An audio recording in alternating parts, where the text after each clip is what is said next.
Hospital থেকে আমার শাশুড়ি আমার বাচ্চাটাকে চুরি করে তার মেয়েকে দিয়ে দিছে। অথচ আমি জানতেই পারলাম না আমার ছেলে হয়েছে নাকি মেয়ে। প্রেগন্যান্সির শুরু থেকে যতবার ডাক্তার দেখিয়েছি, প্রত্যেকবার আমার শাশুড়ি আমার সঙ্গেই ছিলেন। যতবার আলট্রা করেছি, ডাক্তার নাকি বলেছেন যে আমার বাচ্চাটা উল্টো হয়ে আছে। তাই দেখে বোঝা যাইতেছে না ছেলে নাকি মেয়ে। মাত্র ১ মাসের ব্যবধানে আমি আর আমার ননদ প্রেগন্যান্ট হই।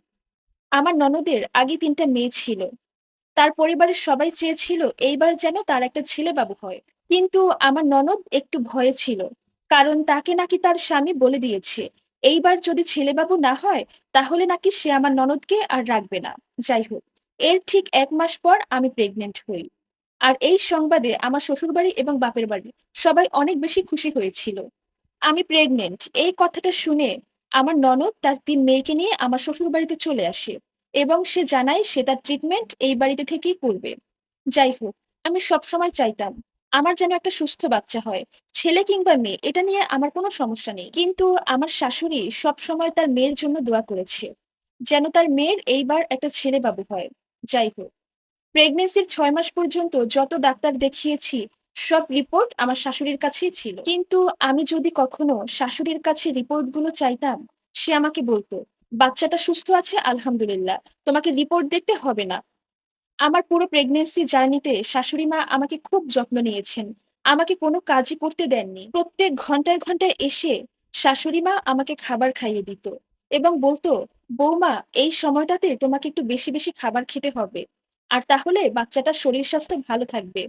শাশুড়ি মায়ের এমন আচরণ দেখে আমি তাকে অন্ধ বিশ্বাস করেছিলাম। শাশুড়ি মায়ের আদর ভালোবাসা পাওয়ার পরেও প্রত্যেকটা মেয়ের এই সময়টাতে কিছু গোপন কথা থাকে। যেটা তারা তাদের মাকে ছাড়া অন্য কাউকে বলতে পারে না। আমিও আমার শাশুড়িকে সবসময় বলতাম, "মা, আমি আমার বাবার বাড়িতে যাই।" কিন্তু আমার শাশুড়ি আমাকে যেতে দিত না। সে বলত, "তুমি এখানে থাকলে ভালো থাকবে।" শাশুড়ি মায়ের এক কথা, বাচ্চাটা হয়ে যাক, তারপর যেন আমি আমার বাপের বাড়িতে যাই। যাই হোক, এভাবে দেখতে, দেখতে ৬ টা মাস পার হয়ে যায়। এরপর যখন আল্ট্রা করাই, তখন দেখলাম আমার শাশুড়ি মায়ের মুখে কেমন একটা চিন্তার ছাপ। কিন্তু শাশুড়ি মা আমাকে জানায়, আমার বাচ্চাটা নাকি উল্টো হয়ে আছে আর ঠিক সেই কারণেই সে একটু চিন্তিত। কিন্তু এরপর থেকে আমি লক্ষ্য করতাম আমার শাশুড়ি এবং ননদ কিছু একটা নিয়ে সবসময় কথা বলে। কিন্তু তারা আমাকে দেখলেই চুপ হয়ে যায়। আমার ননদের বাবু হওয়ার ঠিক ১ মাস পর আমার বাবু হওয়ার কথা। কিন্তু আমার বাচ্চাটা যেহেতু উল্টো হয়ে আছে, তাই আমাকে সিজার করাতে হবে। ডাক্তার বলেছে, যেহেতু সিজার করাবো, তাই যেন একটু আগেভাগেই করাই। আমার ননদও যেহেতু সিজার করাবে, তাই আমার শাশুড়ি আমার এবং ননদের একই সাথে সিজারের ডেট ঠিক করলো। এরপর আমাদের দুজনারই ২ টা সুস্থ বাচ্চা হলো। আমার মেয়ে এবং আমার ননদের ছেলে। আমার ছেলে হোক কিংবা মেয়ে, এটা নিয়ে কখনোই আমার কোনো সমস্যা ছিল না। কিন্তু আমি আল্লাহকে সবসময় বলতাম, আমার সন্তানটা যেন সুস্থ থাকে। কিন্তু আমার সন্তানকে দেখে আমার মা ১ম থেকেই সন্দেহ করতেন। কারণ আমার মেয়েটা দেখতে হুবহু আমার ননদের স্বামীর মতো হয়েছে। অন্যদিকে আমার ননদের ছেলেটা হুবহু আমার স্বামীর মতো হইছে। এটা দেখে আমার মায়ের খুব সন্দেহ হয়েছে। এরপর সে গিয়ে হসপিটালের নার্সদের সাথে কথা বলে।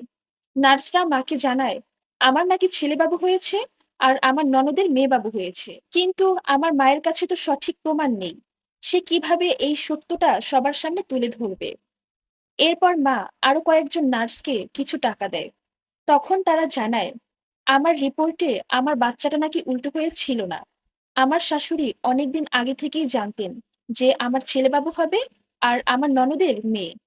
এরপর আমার শাশুড়ি এবং ননদ ডাক্তারের সাহায্য নিয়ে আমার ছেলেটাকে ননদের কাছে দিয়েছে এবং আমার ননদের মেয়েটাকে আমার কাছে দিয়েছে। এরপর মা আমার সব রিপোর্ট যাচাই বাছাই করে দেখলেন যে সত্যিই আমার ছেলে বাবু হয়েছে। তখন মা আমার স্বামীকে এবং আমার বাবাকে সব ঘটনা জানায়। আমার স্বামী তার বোনের শ্বশুরবাড়িতে সব সত্যটা বলে দেয়। যেই মানুষটাকে অন্ধ বিশ্বাস করলাম, সে নিজের মেয়ের সংসার বাঁচাতে আমার সন্তানটাকে আমার থেকে নিয়ে গেছিল। আমার আদর থেকে ওকে বঞ্চিত করতে চেয়েছিল। এরপর যখন আমার শাশুড়ি হাতে নাতে ধরা খায়, তখন সে বলে, "সমস্যা কি? আমার ছেলেটা তো তার মেয়ের কাছে ভালোই থাকবে। আর আমার ননদের মেয়েটাও তো আমার কাছে ভালো থাকবে।" কিন্তু আমার শাশুড়ি একটা বারের জন্য আমার কষ্টটা বুঝল না। ছেলে হবে নাকি মেয়ে, এটা তো সম্পূর্ণ আল্লাহ তাআলার ইচ্ছা। এটা নিয়ে কখনো কাউকে চাপ দেওয়া উচিত না। সবাইকে বলতে চাই, মানুষ আপনাদেরকে যতই ভালোবাসুক না কেন, কাউকে এতটাও বিশ্বাস করবেন না যে সে আপনার বিশ্বাসের সুযোগ নিয়ে আপনাকে চরমভাবে ঠকায়। এরপর আমার ননদের সন্তানকে তার কাছে দেয়া হয়। আর আমার সন্তানটাকেও আমার কাছে দেয়া হয়। তখন আমার স্বামী তার মায়ের সাথে অনেক রাগারাগি করেছিল। সে চেয়েছিল আমাদেরকে নিয়ে সে আলাদা বাসা নেবে। কিন্তু আমার শাশুড়ি হাউমাউ করে কান্না করতে, করতে বললেন, "বাবারে, আমি ভুল করেছি। তোর বোনের সংসারটা বাঁচাতে গিয়ে আমি অনেক বড় একটা অন্যায় করেছি। তুই আমাকে ক্ষমা করে দে।" যাই হোক, শাশুড়ি মা যখন নিজের ভুলটা বুঝতে পেরেছেন, তখন আমিও তাকে ক্ষমা করে দিয়েছি। আর এই সম্পূর্ণ স্টোরিটা একটা আপুর জীবন থেকে নেয়া, যার সাথে আমার বাস্তব জীবনের কোনো মিল নেই। ধন্যবাদ।